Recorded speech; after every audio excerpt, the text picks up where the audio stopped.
This is a game between Faustino Oro, who is the strongest player in the world who is under 10 years old. He's 9 years old. He was born in 2013. This photo is actually an old photo of Augustin. It's 3 years old. I couldn't find a newer photo. He's more like, in this game, he was 17 years old, playing against the 9-year-old. Yeah, Augustin is rated 23-23, and Fistano just 21-48. But let's take a look at this game. So the Ruy Lopez, I just covered a game. Magnus Carlsen played this exact opening against Ding Loren. This is the Morphe defense. This A6 move makes it the Morphe defense of the Ruy Lopez. And often that pawn is attacked and not defended. You can take that pawn, and that's a good opening move too. But in practice, a lot of people don't. Ding did not take that pawn in the recent game against Magnus Carlsen, and Augustin does not capture here either. Instead, he goes right after the bishop.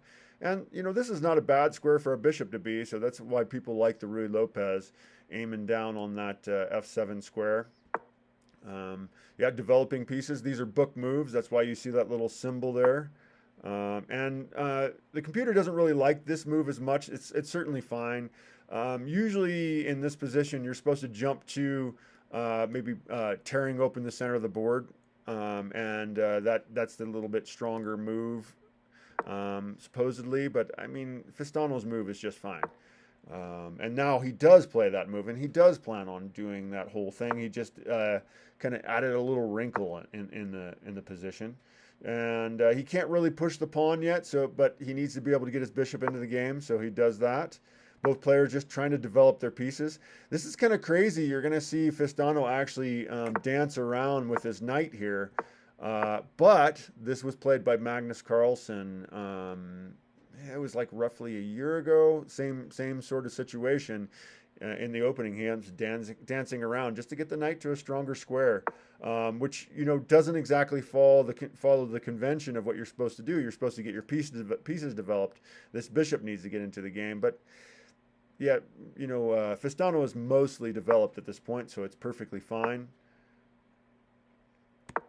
So going after the bishop, and usually strong players, you don't want to give up your bishops for just a knight in most cases.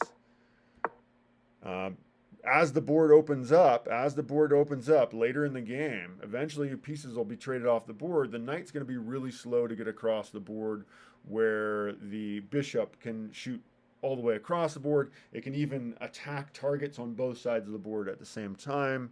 So that's why most, once you get up to higher levels, knights and bishops are not really the same in most situations. Now, I should back up. What do we see there? They just end up trading bishops off. Okay. And now, kind of a dangerous situation, opening up the A file. Actually, it might have been a good idea to go ahead and just, well, no, probably not. Probably not trade to that direction. But definitely got to be considering all checks, all captures, so that thinking about those rook trades, that could be an interesting situation. So finally, Fistano able to tear open the center. And you can see that this little star means it's the best move in the position. So Fistano finding the best move. And this was not the best move. And the reason why is he actually should have just gone ahead and captured here. I guess the queen would have came here. But it would have been a slightly better position for white if they would have traded off rooks first. But this works out just fine for Fistano. And yeah, attacking the loose piece there. And this supposedly was not necessarily the best move. The best move was actually to go ahead and attack the knight here. But Fistano ends up doing that here in a moment anyway. The queen goes after the knight, and actually this, Augustin blunders here in a second. He's rated 23-23, very strong player, but he makes a mistake, and Fistano punishes him for it. So he attacks the knight. forced to move, and thinking that this was a good way to play kind of an interference move of the pawn, Faustino goes ahead and grabs it. And this is a great move, definitely attacking the rook. But Augustin figured that the pawn was hanging, which that pawn's not hanging. Why should? Who can tell me why shouldn't the rook just capture the pawn? It seems like a free pawn, right? It's not, and Faustino knew it wasn't, but somehow Augustin missed it. Okay, go ahead, Willy Wonka. If we take the pawn, Yeah, if black takes the pawn on e5, what's wrong with that move? they're gonna check us. So that's not it. It's not it.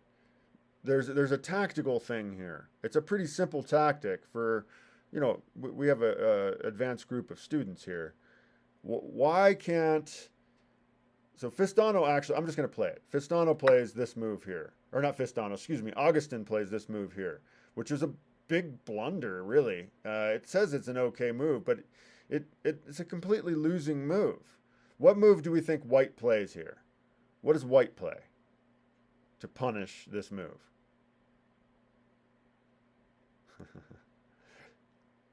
I know we want to get on to brick, so I'm going to go ahead and play it. Yeah, just a fork. He just forks the queen and the rook. So now white wins the exchange, and really this is enough just to win the game. Faustino then just prosecutes a very precise game of chess, forcing trades. He just forces trades, and there's really nothing that can be done here. Just kind of forcing all black's pieces into a passive position. Oro is in a winning position. He's up 3 points.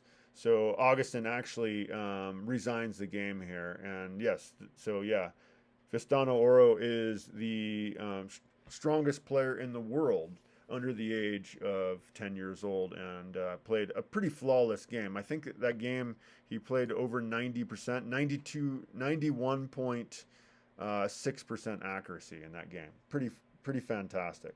Thank you for joining me for that. Pretty awesome to see what a 9-year-old can do on a chessboard. Please like, subscribe, as I will be posting many videos each week. Chess review, game reviews like this one, tactics, everything chess. You can comment, let me know if there's anything else you would like to see in regards to chess, and I'd love to cover it. Okay, thank you. Bye-bye.